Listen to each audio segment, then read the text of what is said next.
Hey everybody, welcome back to the expo. I'm your host Law of the West, and apparently I picked up a new friend here. Littering. Oh, not on my watch. Central, can I get a DNA swab on this? We got somebody we need to hunt down. Litterers. You know, we have scum of the earth here. We've got pirates and criminals and people of all kind, but littering, that's where I draw the line. I will not abide. So, truth be told, I did this whole thing once already, and the recording got corrupted, and I'm an unhappy lawman. So I'm going to take my anger out on the Starlancer Max. So what's up with the outfit? Microtech called me, and they said they wanted me to help out do some security for them. And I said, heck yeah. But I don't come cheap. So I donned the uniform, they gave me the gun. I'm going to be patrolling this area for the day, making sure there's no craziness going on. Move along, citizen. Good job. I'm here to serve and protect. So here we got the Freelancer, the Starlancer Max. I'm going to be calling it a Freelancer a lot, even though it has nothing to do with the Freelancer. They name way too many of these ships so close to one another. Actually, most of my friends who own this ship really like it. They've had nothing but good things to say about it. I've got one grievance, and I'm not afraid to air it. And I'm fueled by anger, 4 cups of coffee, and half a donut, so sit down and get ready. See, this area is good. I enjoy this. This is what it should be. More of the ship should be just like this. Extra storage area. It's called a Starlancer Max. So go for it. Maximize everything. As a matter of fact, if I had my way, the entire ship would look like this room right here. Everything from the flight deck back to the engine room would be this and this only. You don't need anything else. You don't need any of the peripherals that go along with it. It's all just extra. It's all greebling. Hey, look at this. This room is just a hallway. No room for hallways in my ship. Look at this. Suit lockers. Weapons lockers, weapons racks, suit lockers. You know what? You know what my weapons rack and my suit lockers would look like? A box. It's one box you stick in the back. That's all you need. You don't need a whole room for that. Just waste. I'm telling you. Oh, excuse me. Excuse me for that angle. And this right here. Look at this room. This room makes me sick. Kitchen area, a pool table. That's what happened to my Polaris' pool table right here. Freaking MISC guys stole it. Little lounge area. Look at all this wasted space. This could all be room for more cargo. You know, doesn't need 2 decks either. What do you need with 2 decks? 2 decks just means you have that much less room to stack cargo high. When you come back here, these are just all habs. You know how much cargo I could fit into this area? I get rid of these beds, a little desk area right here, get rid of that. A bathroom? God, what do you need a bathroom for? A shower? As every good Drake owner knows, you don't need a bathroom, you just need a bucket. That's all you need. That'll get you by. As far as the shower goes, we're all wearing flight suits anyway, so who's going to smell you? The only person who's going to have to smell you is yourself. That's it. And usually helmets do a really good job kind of securing that off, so you probably don't even have to smell yourself. Just keep your helmet on at all times, you'll be fine. Here's my buddy again. First in security. Godspeed, little buddy. Now here, this is the one room I'll give on. Engine room. Now all you engineers out there are whining, we need engines to move the ship. Fine. Keep your precious engine room.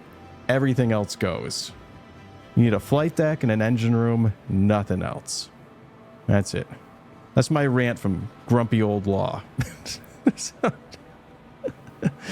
Back in my day, we didn't have anything other than an engine room. We just had a flight seat and that was it. That's the way we liked it. All right, let's get out of here. Done with my little RP rant. Whee! Squish. All right, let's take the express elevator out of here. Okay, Starfarer and what's that over there? That's the Gemini over there. You can tell by the paint job. And I'm not going to bother walking into either one of these 2 ships because they were designed by a crazy person. As a matter of fact, I think the great grandparents of the people who designed the Winchester house actually made the interior of these ships. And I heard a rumor that they're going to do a complete redo of the interior, and then they're going to do a recall of every one of the old ships and replace them with a new one, but I'll believe that when I see it. I believe the pulse is out here too. Let's see. It's going to take a little poke at the pulse. I want to RP walk as much as possible, but we got a lot of ground to cover. There's a little guy. I love the pulse. It just adds so many options for ground vehicles. And essentially, you can fit one of these into almost every ship. Notice I said almost, so you don't need to list every ship that it doesn't fit into in the comments section. I get it. But you can fit it into a lot more things you could normally. Here's the LX.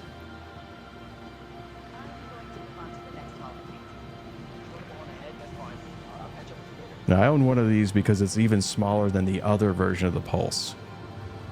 And it's faster. The gun, I've used it on occasion, but hitting something with it is more of an act of luck than it is anything else. I mean, I'd rather have a gun than not have a gun, but yeah. It's not a deal breaker for me. What do we got over here? Nothing on this side. What's on the other section? I completely forgot. This is why I'm running. Oh god, it would take forever to RP walk my way over here. Oh yeah, okay. The Razor. Razor's another ship I really like. It's kind of funny as I look back and how many of the MISC ships I think are actually kind of amazing really when it gets down to it. This is the one I have right here. This is a standard one.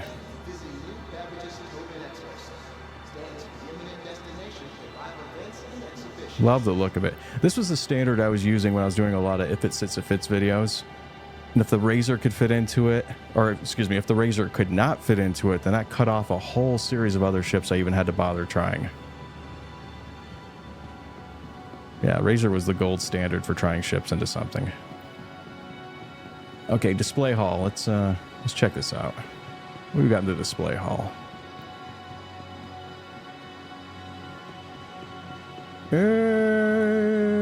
Odyssey, I believe.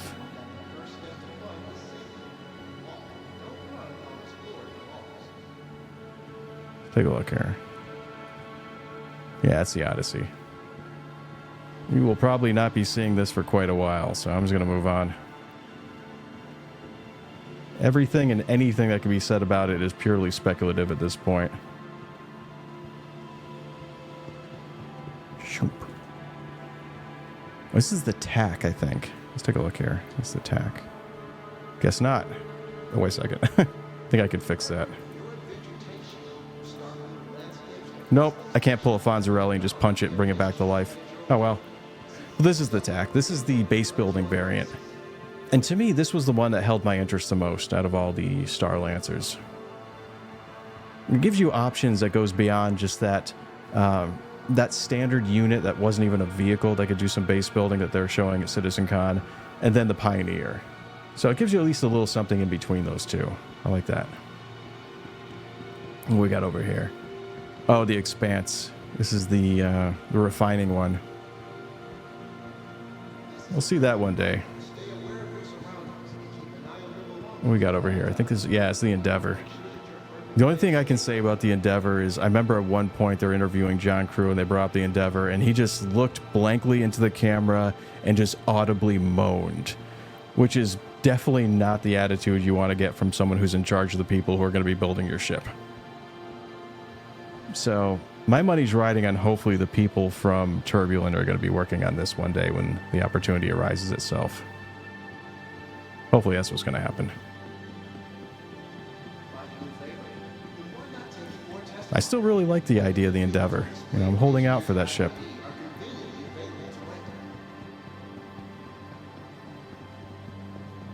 Okay, everybody else walk. I'm the only one who's allowed to run. You know, it's the same thing when you have a cop who's on the road. He's allowed to break the speed limit. It's all in service of duty. So which rooms do I want to go into? Not Hall 4. Let's go over to Hall 3. Forgot how these are set up. But I believe there's only 3 of the halls that are actually displaying something in them. Then the optional 4th hall has nothing in it.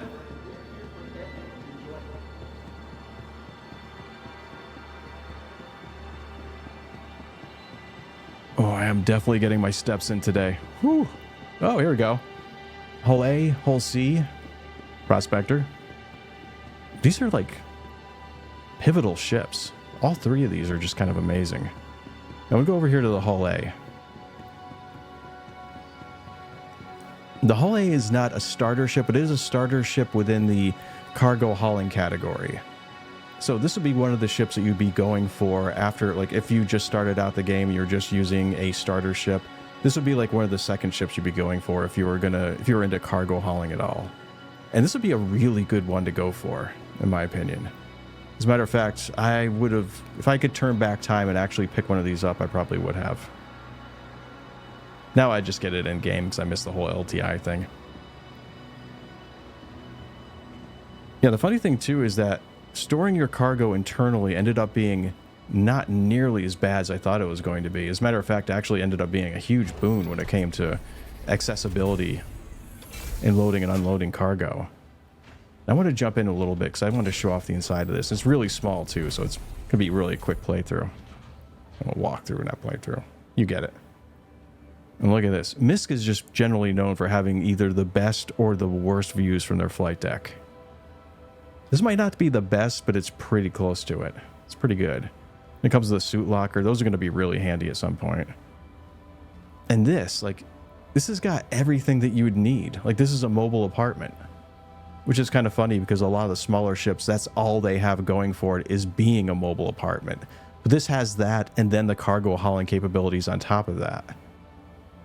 And you can also like just put supply crates onto the outside of your ship and use that as carrying like personal goods and personal inventory and stuff along those lines. And look at this bathroom. This bathroom is gigantic. For a ship of this size, it's pretty huge. It's like the whole back end of the ship. I think they just had a lot of room left over and they're like, bathroom. Why not?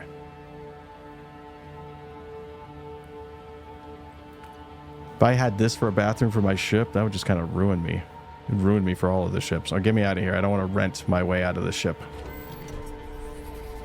Oh, God. Oh. That's a lot of shuffling. And the Hull C.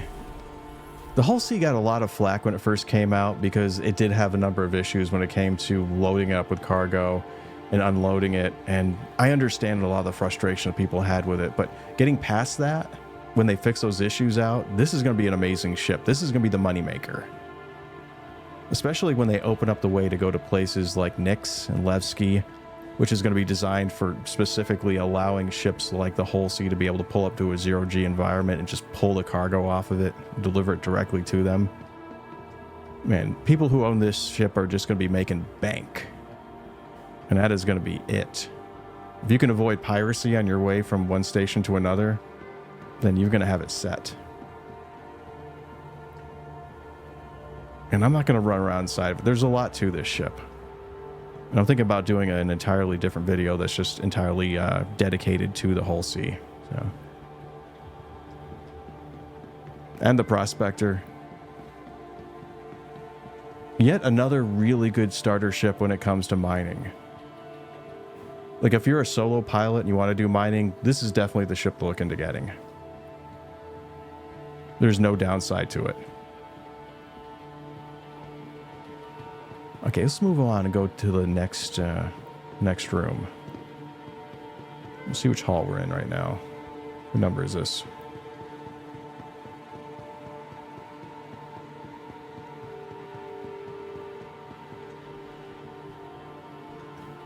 Okay, that is not correct. That was Aegis. I was looking at that going, oh, the Redeemer Hall. Huh? What? Okay, we'll just wing it.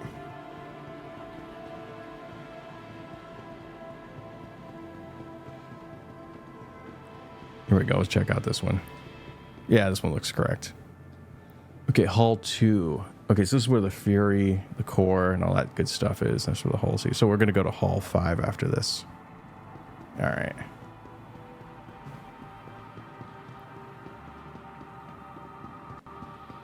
Nah, the good old Reliance. Which one is the first one here? Is this the Tana? Yeah, it's the Tana. The Tana's gotten a really bad rap. I mean, as far as like the next tier up from what I would consider to be not necessarily a starter ship, but I would say like a tier 1 vessel for like that fits under the civilian classification for fighters. This is a very decent ship.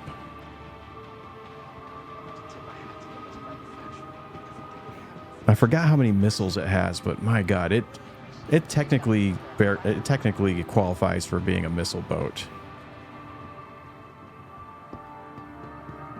It's definitely unique too. Like, let's just go around to the front of it and look at that. See, going back to that whole, MISC has some of the best and worst flight deck views. This is one of the best right here. You don't get any better than this. That is just wide open no matter what direction you look into. It's also a rather unique ship too. It was Xi'an influenced. That's the whole thing about MISC, is like a lot of their stuff is Xi'an influenced. They even have a trade agreement with them. As a matter of fact, they're the only manufacturer that has a unique trade agreement with the Xi'an. So a lot of Xi'an components find their way into MISC ships. And the alternating flight alteration of this ship is directly based on their connection with the Xi'an. So it has a horizontal and a vertical flight positioning. It was just definitely very unique. You know, if you just wanted to get away from the traditional spaceships, but you didn't want something that's very, very alien looking, this would be the ship that you can go for. Definitely one of the more unique ships in the game. Ah, and the Furies. Yeah, I love me the Furies. Because this is another ship that reminds me of kind of like the snub fighter version of the Pulse. It just opens up more options for you. And it seemed like at one point CIG was almost bent on keeping you from turning your ships into a pocket carrier. And then they came out with the Fury, which was designed to turn so many ships into pocket carriers. It's kind of funny. Let's take a look at the rest of these guys here. The Mako, or the Mako. Is this a newscaster one? I think it was. See, I haven't poked my head inside of this ship in a long, long time. We'll see if there's any changes that have been done to it. Nope. Still as I remember. IAE is worth going to. I'm glad you came. It's always better exploring the show with someone else. Let's see what we got over here. This is that the Sen? Oh yeah, the science version. This all here is just all placeholder stuff. That's gonna be ripped out at some point, and all that's gonna change. So, all right, one more hall to go to. It actually went by a little faster than I thought it would. Maybe I should have gone in the whole sea now that I think about it. That's okay. It's not bad to keep these videos a little on the shorter side.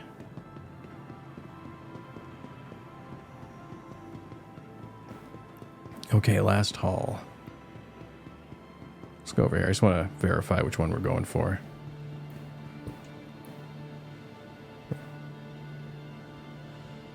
Okay, hall 5.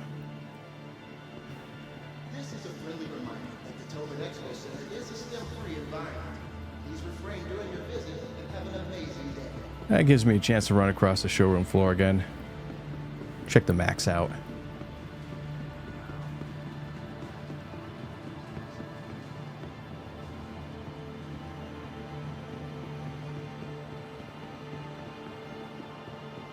Okay, there's 4 or 5.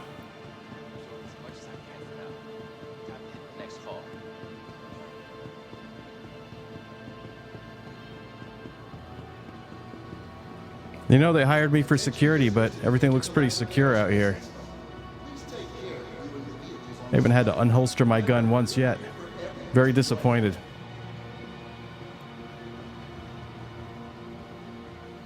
Doing Microtech proud. What's going on in here? Is everything okay?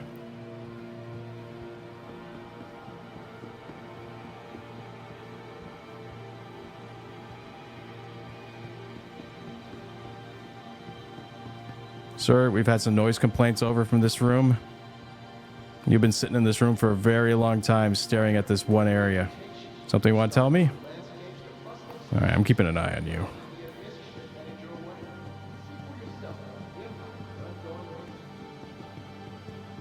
All right, hole 5. Freelancers. Okay, every one of you, you are now obsolete. The Starlancer is out, and we don't need any of you anymore. Go home.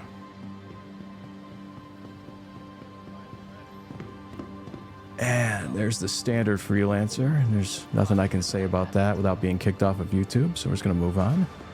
Look at the DUR. 2 defining characteristics of the DUR is 4 optional fuel tanks that are mounted on the outside that you can see there, and it has a refinery in the back. Oh, and the Max. Okay, I was talking about this before on the other day. The Max fits into this category of medium-sized ships that can actually fit a Ursa medevac into it. So that puts this ship into a unique category in and of itself. And the last time I flew it, it was garbage in an atmosphere. We'll see if they've tuned that at all.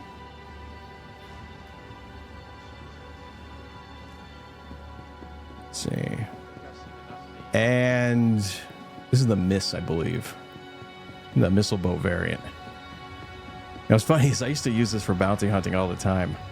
Because back before they relaxed the restrictions on the gimbals, this was the ship to use because it had 4 size 3 guns around a gimbal that the pilot could control, and it had a ton of missiles you could use as well. So I just basically keep using this until I either ran out of fuel or ran out of missiles, and I would just ditch it, grab another ship, use that until this ship got off of cooldown, grab it again, and just keep, you know, bouncing back and forth between 2 ships. You know what? I think I already rented this the last time I ran through, so I think that's what I'm going to be doing with that next. Wow, so that's it for the expo. That was a little faster than I thought it was going to end up being. And I guess after this, I got to get a bite to eat for my character, and then I got to go save Stanton. Those are my plans for the day. Okay, so once again, thank you very much for joining me for this view of the expo, for this walkthrough showing off MISC and Mirai. I've been your host, Law of the West. Thanks for watching, and take care.